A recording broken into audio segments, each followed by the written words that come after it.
AITA for canceling a $50,000 family trip after my mother-in-law invited my wife's ex. I'm Logan.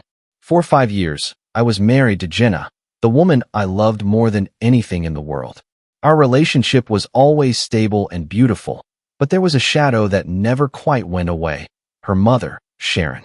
My mother-in-law is one of those people who believe they have the right to intervene in everyone's lives, treating it like public property for their opinions. She never truly liked me, though she made an effort to tolerate me because she knew Jenna had chosen me. "You're a nice guy, Logan, but I'm just not sure you're the right fit for my daughter," she once told me, looking me up and down like someone sizing up an impulse buy they already regretted. For a long time, I couldn't figure out where her disdain came from. Over the years, I understood. The problem wasn't me, it was Ryan. Ryan was Jenna's boyfriend in college. He was tall, with dark hair and an easy smile. He was the classic charmer who everyone seems to love while he quietly undermines you behind your back. They were together for 3 years, from the time she was 19 until she was 22. He had been unfaithful to her multiple times with classmates, friends, and practically any girl who crossed his path. On top of that, he was manipulative, always making her feel like everything was her fault. According to Ben, Jenna's brother, she spent months in tears after they broke up, but by the time I met her, that chapter was firmly closed. She told me Ryan had been a mistake she learned from, and I believed her without a second thought. Sharon, however, seemed to be trapped in those years. To her, Ryan was the perfect son-in-law, the one that got away. She never missed a chance to bring him up. So polite, so handsome, with such a bright future, she would say at every opportunity. At family holidays, she would drop his name as if it were an accomplishment. "Remember when Ryan took us to that amazing steakhouse downtown?" At Christmas, she even showed old pictures of the two of them on a spring break trip or dancing at a formal, as if it were completely normal to keep idolizing her daughter's ex-boyfriend. The final straw was on our wedding day. I was standing next to Jenna in my brand new tuxedo, and Sharon sighed. Ryan always looked so good in family photos. I swallowed hard, squeezed Jenna's hand, and pretended I hadn't heard. 5 years went by like this, with me enduring comments that I did my best to ignore. I told myself it didn't matter because Jenna had chosen me, and that eventually, Sharon's obsession would fade. I was wrong. Last year, I worked double shifts for months at the construction company, where I'm a site supervisor and managed to save up $50,000. I wanted to give Jenna a vacation that would truly let her unwind. She's an elementary school teacher, and the past school year had left her completely exhausted. Challenging students, demanding parents, and sleepless nights preparing lesson plans. I saw her come home with dark circles under her eyes and a weary smile. "We need something special," I told her one night, and she rested her head on my shoulder with a sigh that said everything. I started searching for the perfect destination and found it. It was a luxury, all-inclusive resort in the Caribbean, with white sand beaches, water so clear you could see the fish from the shore, and suites with private balconies, king-sized beds, and a beachfront restaurant where everything smelled like paradise. The package included flights, all meals and drinks, excursions, and even special activities. I paid for the entire thing on my credit card, under my name, because I wanted it to be a true gift. I also invited her family, her brother Ben, her father Robert, an aunt, and yes, Sharon. I thought that maybe, just maybe, this trip could bring us all a little closer. I planned every detail. From August 10th to the 17th, a full week of kayaking, boat trips, and themed dinners. It was more money than I had ever saved in my life, but the thought of seeing Jenna happy made it all worth it. When I told her the news, Jenna nearly jumped with excitement. "Logan, this is incredible," she told me with tears in her eyes. "We've never done anything like this." I held her tightly, feeling her joy wrap around me. For a moment, the world felt perfect. I made all the confirmations, and we had everything ready to go. But 3 days before the trip, Jenna mentioned that her mother had made a small adjustment to the guest list. I assumed she might have added a friend or a distant cousin. I never, in my wildest dreams, imagined what she had actually done. The day of the flight, we arrived at the airport, and the first thing I saw was Ryan, standing there with a grin as if we were old friends. "Logan," he said with that arrogant smile of his. "Good to see you." I froze. What on earth was he doing here? I looked at Jenna, and her face told me everything. She had no idea either. "Mom, what is this?" she asked, completely bewildered. Sharon smiled, as if it were the most normal thing in the world. "Oh, honey, Ryan had a few vacation days, and I thought it would be nice for him to come along. He's always been part of the family." A wave of pure anger washed over me. "And who authorized this?" I asked, trying to keep my voice from rising. "The airline allows name changes on tickets," she replied, as if she were discussing the weather. "I just made a few adjustments." She had taken Jenna's aunt's ticket and given it to Ryan. Just like that. Jenna was furious. I was too, but we were already at the airport with our bags checked, and canceling everything at that point meant losing a fortune. I swallowed my rage and headed for the gate. If my mother-in-law wanted to ruin this trip, I was going to make sure she didn't get away with it. We all sat in a row, me by the window, Jenna next to me, then Ryan, and Sharon on the aisle. As soon as we took off, Ryan started his performance. "Jenna, do you remember when we flew to Cancun for spring break our sophomore year? That pilot with the funny accent. We laughed so hard." Jenna responded with a tense smile. "Yes, that was years ago," she said, but she didn't shut him down. Sharon jumped into the conversation with over-the-top nostalgia. "Oh, such wonderful times.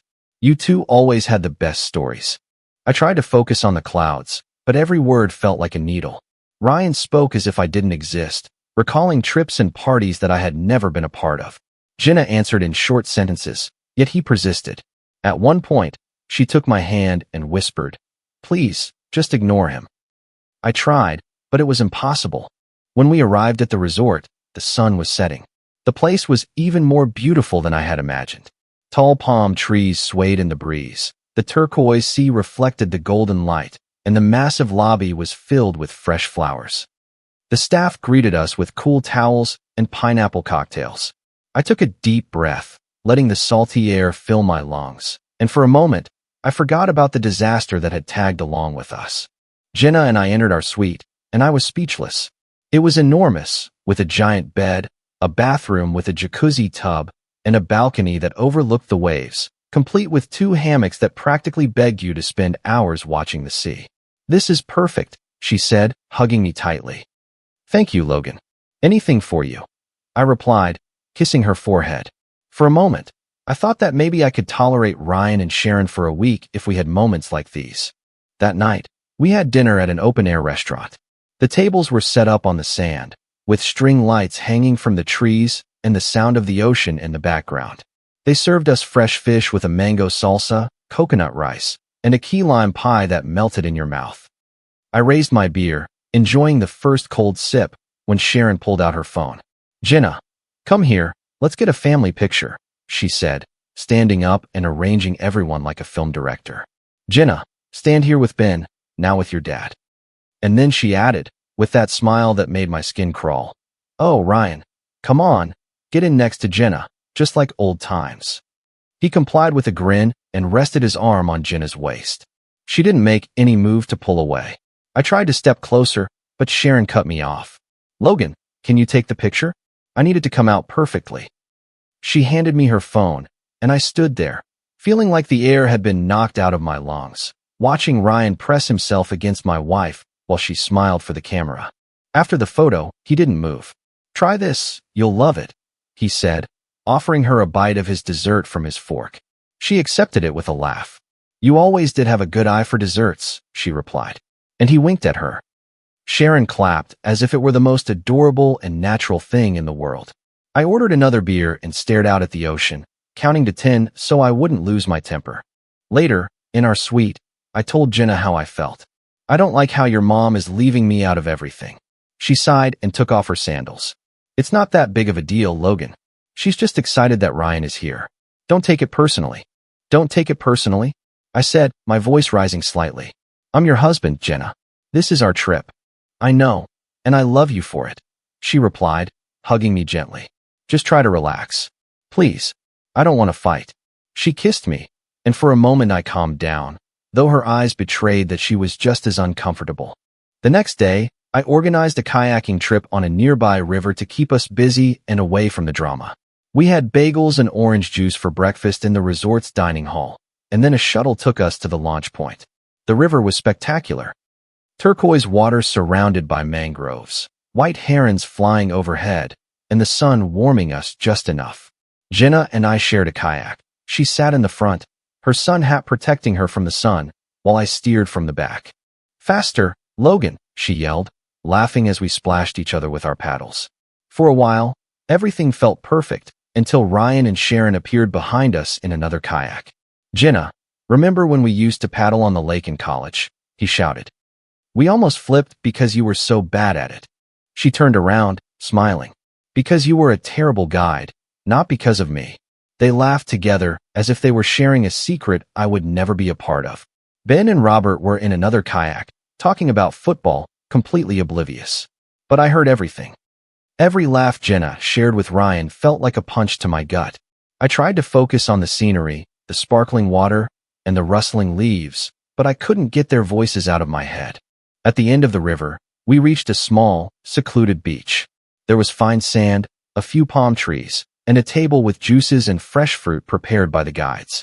I sat with Jenna in the shade and handed her a glass of pineapple juice. "Are you okay?" she asked, touching my arm. "Yeah," I lied, forcing a smile. "I just want you to have a good time." But Sharon immediately appeared with her camera. "Jenna, Ryan, come here." A picture together by the water. "Ben, you too." Ryan stood so close to Jenna that their shoulders were touching. I started to walk over, but she stopped me. "Logan, can you grab my hat?" I left it in the kayak. Her voice was casual, but it felt like a rejection. I walked slowly across the hot sand to get it. By the time I came back, the picture had already been taken. Ryan still had his hand on Jenna's back, and she was smiling as if nothing was wrong. Back at the resort, Ryan didn't leave Jenna's side. In the shuttle van, he sat next to her, showing her photos and videos on his phone while she laughed and nodded along. Sharon watched them with a look of pride. I sat up front with the driver, staring out the window, feeling something inside me start to crack. That night in our suite, I couldn't hold it in any longer. "Why do you let your mom exclude me from everything?" I asked her while she brushed her hair in front of the mirror. "Logan, it's not a big deal," she replied without looking at me. "She's just being herself. I don't want this to turn into a problem." "A problem?" I said, stepping closer. "I'm your husband, Jenna. I paid $50,000 for this trip, and I feel like a stranger." She put down her brush and turned to face me. "I know, and I appreciate all of this, but I can't control my mom." "Just try to relax, please," I said, my voice strained. She came closer and hugged me, her hair smelling like coconut and salt. "I love you, Logan. This doesn't change anything between us," I replied, trying to convince myself. We kissed and held each other while looking at the stars.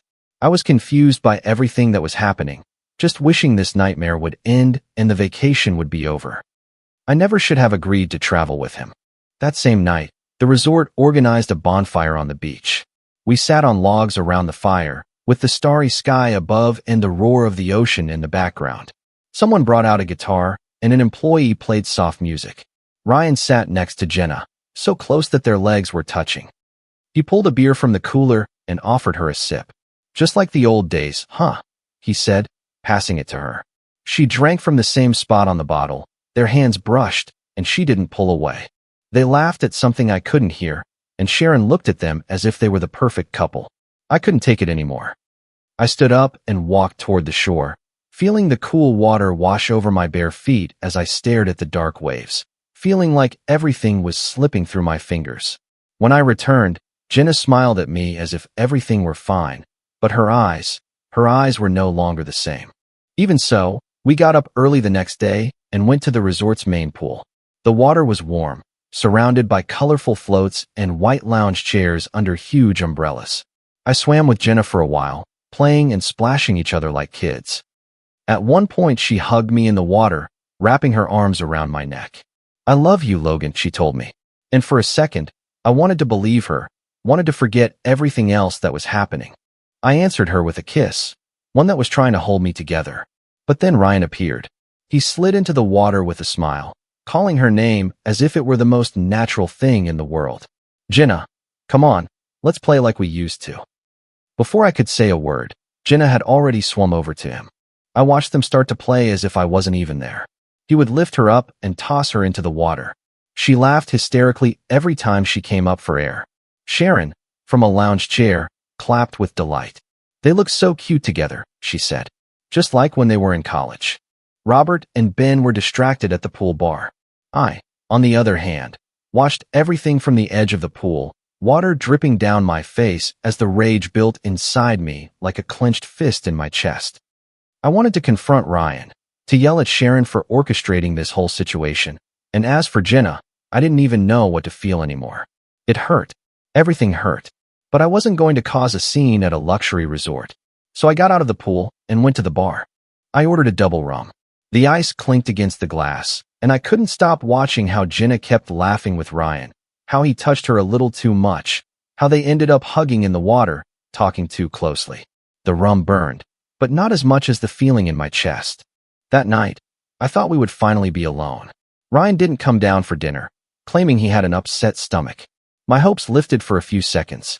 After a quiet dinner, Jenna said she wanted to take a walk on the beach. I'll go with you, I offered. No, it's okay, she said, not meeting my eyes.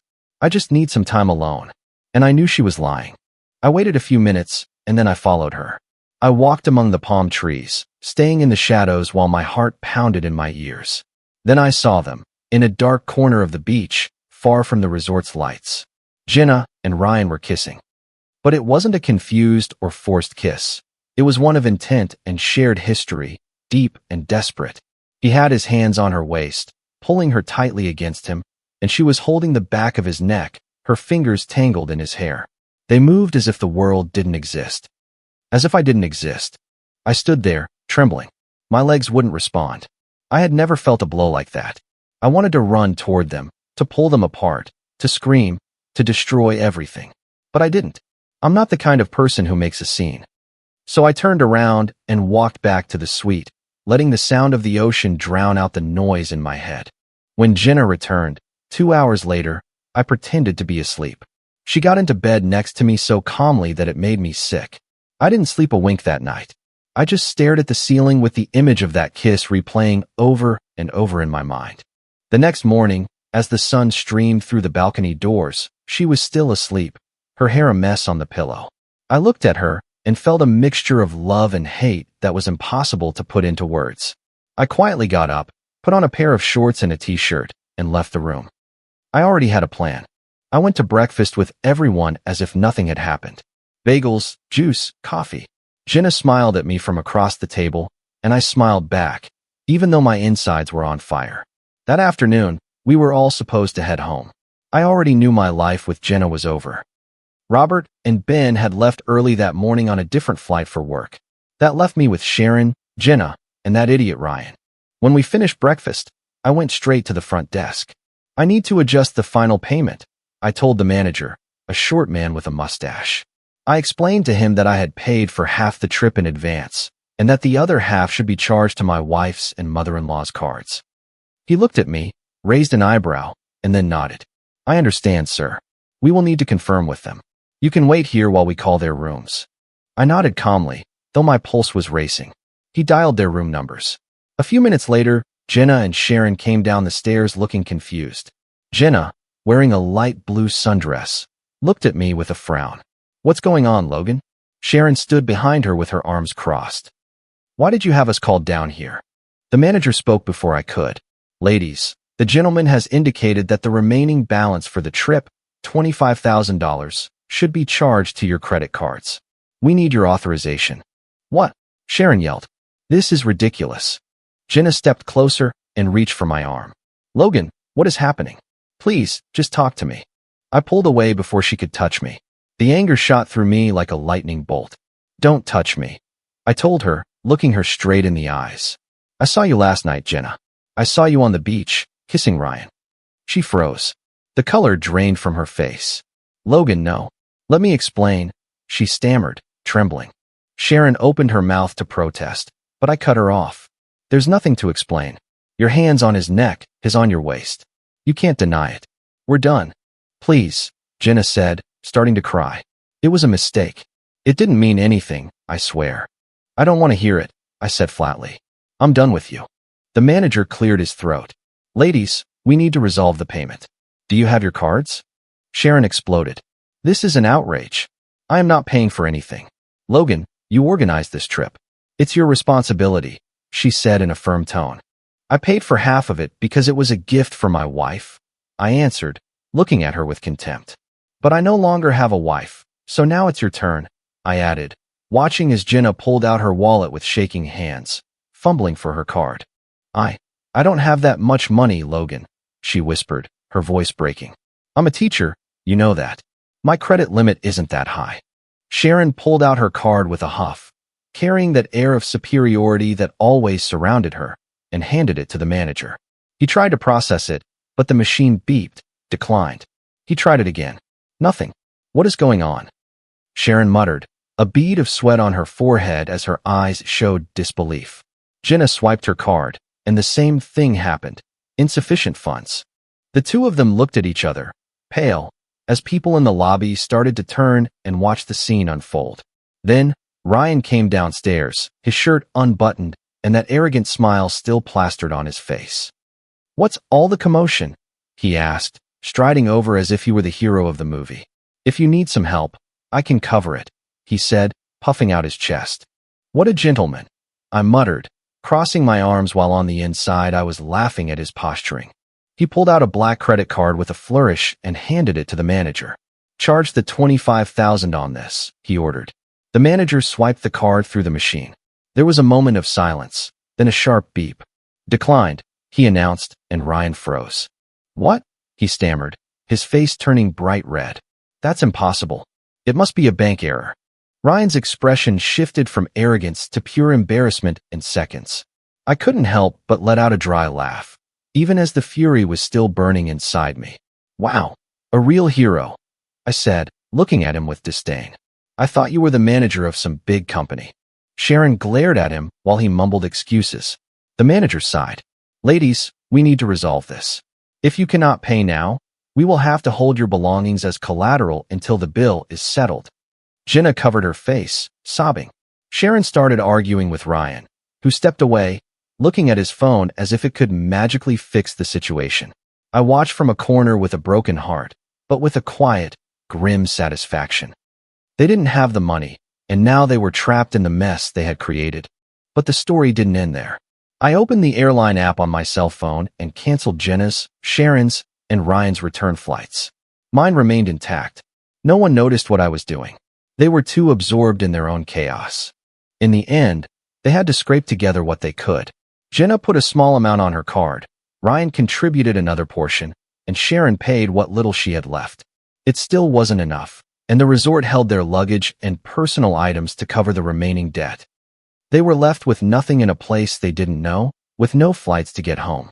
I went back to the suite and packed my suitcase in 10 minutes. Clothes, toothbrush, passport. I left a note on the nightstand. I saw you with Ryan. It's over. Don't look for me. I grabbed my backpack, had the front desk call me a taxi, and went to the airport. I boarded the plane alone. The seat next to me was empty, and the silence wrapped around me like a cold blanket. I looked out the window as the Caribbean beaches grew smaller, and I felt a huge emptiness, but also a profound sense of relief. When I got home, I turned on my phone and saw the notifications. Jenna had left me 20 voicemails, begging, crying, and asking for forgiveness. Sharon had sent texts calling me a monster and swearing she would get even. Ryan wrote nothing. I replied to Jenna with a single, short text. I saw you with him. You earned this. Then I blocked her number and put my phone away. A week later, I moved into a small apartment with a bed, a window overlooking a park, and nothing to tie me to her. I sold everything that reminded me of Jenna and started from scratch. I worked more, filling my days so I wouldn't have time to think. The first few months were hard, but the silence saved me. And that's how I ended that nightmare, though I'll keep you updated if anything else happens. Comment. Setting boundaries with the people we love is often one of the hardest things we ever have to do. We pour our hearts into building a life together, but a true partnership always requires mutual respect. Sometimes, walking away from an unhealthy situation is not an act of revenge, but a profound act of self-care. Choosing your own peace of mind over a lifetime of disrespect is a courageous step forward. We cannot control how others treat us, but we do have the power to decide what we will tolerate. Starting over may feel terrifying and lonely at first. Yet, That quiet space is exactly where deep healing and genuine self-worth begin to grow. I hope this discussion reminds you to always honor your value and protect your personal boundaries. Please share your thoughts below on how you find peace after dealing with difficult relationship dynamics. I read every comment and deeply appreciate the kindness and wisdom you bring to our community. If you liked it, don't forget to leave a comment and support the channel by subscribing. See you in the upcoming stories.